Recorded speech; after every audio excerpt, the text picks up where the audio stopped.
नमस्कार, मैं मनीष सिसोदिया, दिल्ली का उप मुख्यमंत्री और शिक्षा मंत्री। आप सब जानते हैं कि दिल्ली में अरविंद केजरीवाल जी के नेतृत्व में एक ऐसी सरकार चल रही है जो दिल्ली के हर व्यक्ति का ध्यान रख रही है और ख़ास तौर से दिल्ली की एजुकेशन में तो क्रांति हुई है। ये इसलिए संभव हुआ क्योंकि दिल्ली के लोगों ने अरविंद केजरीवाल जी को वोट दिया। लोगों ने अरविंद केजरीवाल जी की शिक्षा की, ईमानदारी की, काम करने की राजनीति को चुना। शिक्षा की राजनीति को, ईमानदारी की राजनीति को, काम करने की राजनीति को चुनने का आपके पास एक अवसर अभी है।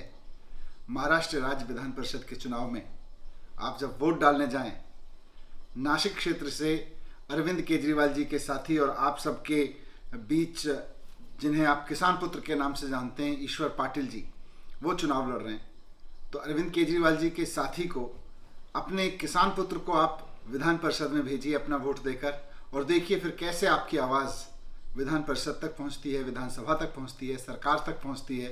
जैसे दिल्ली के लोगों ने वोट देकर क्रांति की, मैं नासिक क्षेत्र के लोगों से भी कहूंगा कि अपनी ग्रेजुएट वोट देकर किसान पुत्र को वहां भेजें और अरविंद केजरीवाल जी की राजनीति को आगे लेकर आएं। धन्यवाद, नमस्कार। दिल्ली का शिक्षा मंत्री और उप मुख्यमंत्री, आपने शायद सुना ही होगा कि दिल्ली में एक शिक्षा क्रांति चल रही है और वो इसलिए चल रही है कि आम आदमी पार्टी की सरकार है दिल्ली में और दिल्ली के जो मुख्यमंत्री हैं और अरविंद केजरीवाल जी आम आदमी पार्टी के जो कन्वीनर हैं, उन्होंने दिल्ली में जब से सरकार बनी है एजुकेशन को नंबर 1 प्रायोरिटी पे रखा है। उनका एक ही सपना है कि बच्चे पढ़ें, और बच्चे को पढ़ाने का एक ही तरीका है कि शिक्षक को सुविधाएं दो और शिक्षक का सम्मान करो। इसलिए अरविंद केजरीवाल जी ने दिल्ली में 25% बजट एजुकेशन का रखा है पिछले 7 साल में। देश में कहीं नहीं होता। महाराष्ट्र में भी ये हो सकता है। महाराष्ट्र के भी स्कूल और कॉलेज बहुत शानदार हो सकते हैं। महाराष्ट्र में भी शिक्षकों का सम्मान और शिक्षकों को पढ़ाने के लिए जो सुविधाएं चाहिए वो खूब अच्छे से आ सकती हैं। इसके लिए थोड़ी पहल आपको करनी पड़ेगी। और महाराष्ट्र में होने जा रहा जो राज्य विधान परिषद का चुनाव है वो इसके लिए अवसर है। राज्य विधान परिषद के चुनाव में आपका वोट शिक्षकों के सम्मान के लिए जाना चाहिए, शिक्षा के लिए जाना चाहिए, शिक्षा की सुविधाओं के लिए जाना चाहिए। नागपुर से, जो नागपुर डिवीज़न है, वहाँ से हमारे साथी डॉक्टर देवेंद्र वानखड़े जी, अरविंद केजरीवाल जी के साथी डॉक्टर देवेंद्र वानखड़े जी आपके बीच में वोट मांगने के लिए आए हुए हैं। आज मेरे साथ बैठे हुए हैं। आप इनको जानते हैं, बहुत टैलेंटेड, बहुत पढ़े लिखे व्यक्ति हैं और बहुत समाज में इनका मान सम्मान है। आपसे बस यही अनुरोध है कि अरविंद केजरीवाल जी के साथी डॉक्टर देवेंद्र वानखड़े जी को अपना बहुमूल्य वोट दें और शिक्षा की क्रांति महाराष्ट्र में शुरू करें। बात इनको वोट देने की नहीं है, बात अरविंद केजरीवाल जी को समर्थन देने की नहीं है। बात यह है कि महाराष्ट्र में शिक्षक को सम्मान देना है, शिक्षा की राजनीति को, शिक्षा की क्रांति को आपके वोट से शुरू करना है। आने वाली 30 जनवरी को महाराष्ट्र की शिक्षा के लिए और महाराष्ट्र के शिक्षक के लिए वोट दीजिए। धन्यवाद। नमस्कार, मैं मनीष सिसोदिया, दिल्ली का शिक्षा मंत्री और उप मुख्यमंत्री।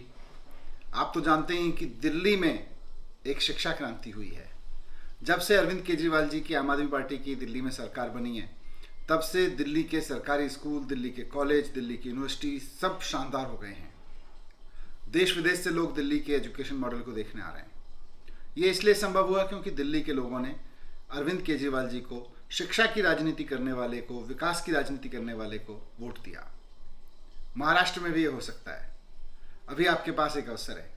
अगर आप ग्रेजुएट हैं तो ग्रेजुएट कॉन्स्टिट्यूंसी के लिए ये अवसर है कि महाराष्ट्र की विधानसभा में शिक्षा की क्रांति करने वाले लोगों को भेजें। आप जानते हैं भारती दाभाडे जी अरविंद केजरीवाल जी की साथी हैं और आम आदमी पार्टी की उम्मीदवार हैं। अमरावती डिवीज़न से ग्रेजुएट कॉन्स्टिट्यूंसी से चुनाव लड़ रही हैं। अगर आप उस क्षेत्र में रहते हैं और आप वोट देने जा रहे हैं तो आप भी शिक्षा क्रांति की इस सिपाही को, अरविंद केजरीवाल जी की इन साथी को महाराष्ट्र की विधानसभा में भेजेंगे तो आपकी शिक्षा की आवाज़, आपके बच्चों की शिक्षा की आवाज़, महाराष्ट्र की शिक्षा की आवाज़ महाराष्ट्र की विधानसभा में पहुंचेगी और वहां भी उस पर काम होना शुरू होगा। वहां से भी ये मांग उठनी शुरू होगी कि कैसे महाराष्ट्र के भी सरकारी स्कूलों को अच्छा किया जाए, महाराष्ट्र के भी यूनिवर्सिटी और कॉलेजेस को अच्छा किया जाए, महाराष्ट्र के लोगों के लिए भी अच्छी एजुकेशन दी जाए। तो आने वाली 30 तारीख को राज्य विधानसभा चुनाव के लिए अमरावती डिवीजन से भारती दाभाड़े जी को अपना वोट देकर विधानसभा में भेजें।